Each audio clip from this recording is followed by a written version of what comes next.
Okay, Cloak and Dagger for the 400, 800, 50, 200. The coin-op game was developed by Rusty Daw under the name Mad Bomber.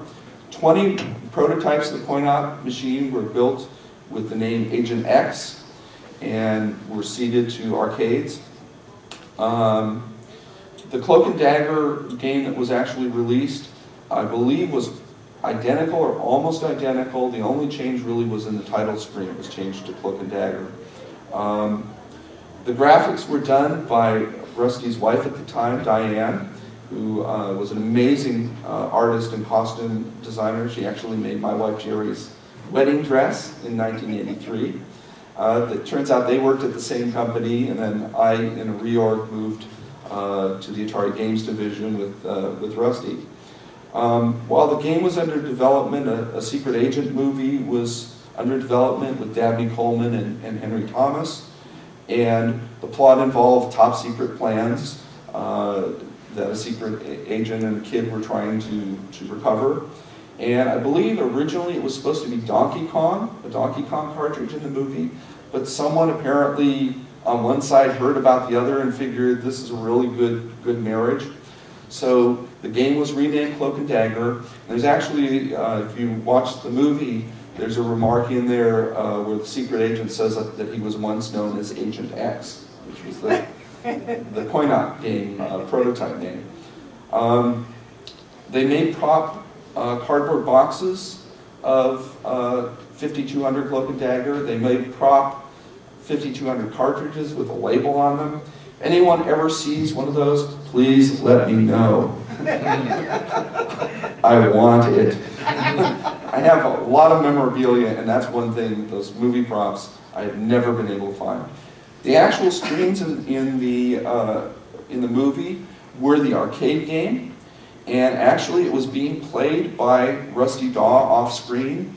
They even photographed Henry Thomas being reflected in the monitor that they piped it into, but it was actually Rusty behind the scenes.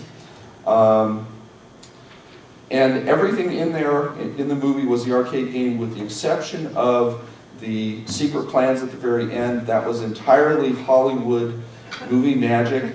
The reason is Rusty apparently ran out of space in the coin-op game, and he ended up reusing characters that are physical 8x4 characters that he'd used in the game to try and do a really crude drawing of secret plans.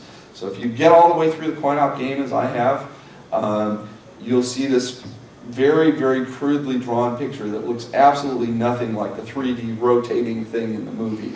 It's really rather an anticlimax. Coin-op game had much better hardware than I had 2 6502 processors, had 2 play fields, one on top of the other, so the moving boxes on the screen were actually in their own play field. The conveyor belts were on the play field underneath, and it was like you put a sheet of acetate on top of the two. He had 4 times the player missiles, or sprites, as most of you probably know them as. 4 times the player missiles as I had, and doubled the sound chips, twice the sound chips. One story I heard years later was that Rusty had purposely designed the coin-op game to try and prevent home versions of it from being done, which if I'd known at the time, I would have really thanked him for. Someone actually looked at a 2600 version of it, and I don't know how long it took them before they fell on the floor laughing. The one advantage of someone actually spending the time to research the 2600 game is they actually had to have a prototype machine to play. And when Atari had their periodic auctions of coin-op games to employees, I bought it. So I have a Cloak and Dagger game that's one of the original 20 prototypes, and it actually has an Agent X marquee, which very few of them exist. I worked on the game until the June 1984 layoffs, and kept the source code and kept on writing patches for it for maybe 9 months, a year later. Then set it aside until about 2 years ago when I got a call from Kurt Vendel at AtariMuseum.com asking about what happened to the game. Had a really long commute, and started thinking about the game. I'm a lot more clever now, and I don't have any deadlines, really, so I can, try something that's really risky and that I wouldn't have wanted to waste 2 weeks on because it might not have worked back in '84, but now, if it doesn't work, oh well, that was a wasted 2 weeks, who cares? And I think that when I finally get around to releasing the 400-800 Cloak and Dagger, which will probably be in about 2 years, it's going to be a hell of a lot better than it would have been back in 1984. There's still a lot of challenges I'm facing.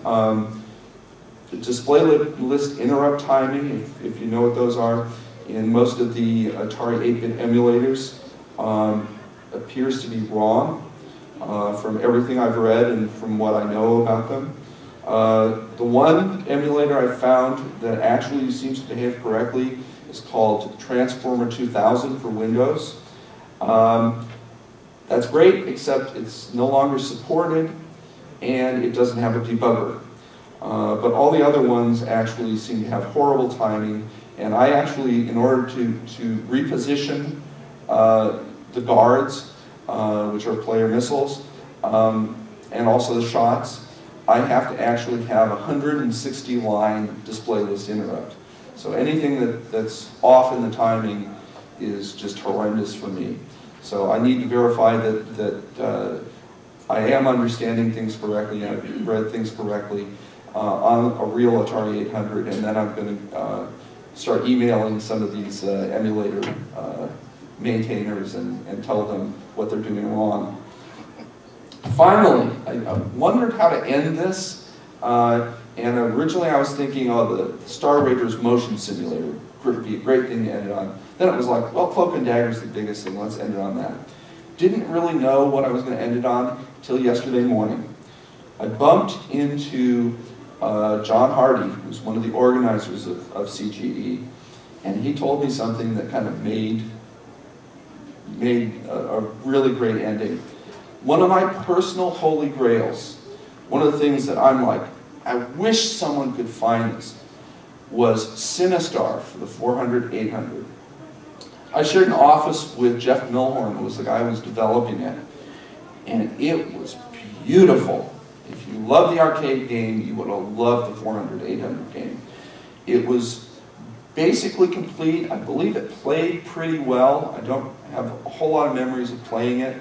Just, leaning over and looking at it and going, wow, that's going to be, people are going to put this in the same breath with Donkey Kong for the 400-800. I've tried to track down Jeff over the years, Google searches on him, found one guy who doesn't appear to be him, waiting for Sinistar to surface, has to be out there somewhere. Walked in yesterday morning, bumped into John, and John said, hey, I heard that Ken Van Meersbergen, who's an Atari archivist, really great guy, just found the 400-800 Sinistar. He found a floppy disk. It was bent in half, which actually is kind of ironic because he found a Cloak and Dagger disc a while ago, and that was bent in half. But he knows how to handle 5 1/4-inch floppies, how to straighten them out. He apparently straightened it out, held his breath, put it in an 810 disk drive, and it was readable. So in the near future, I think we're all going to get a chance to look at that game that I remember being incredibly, incredibly good.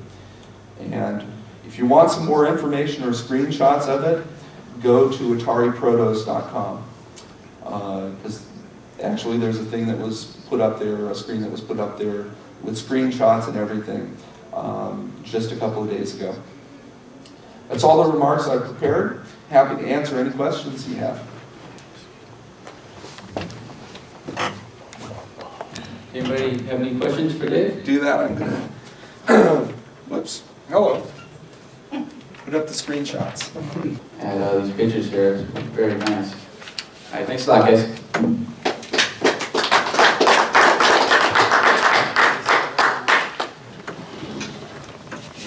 The infamous Worms of Doom from Outer Space.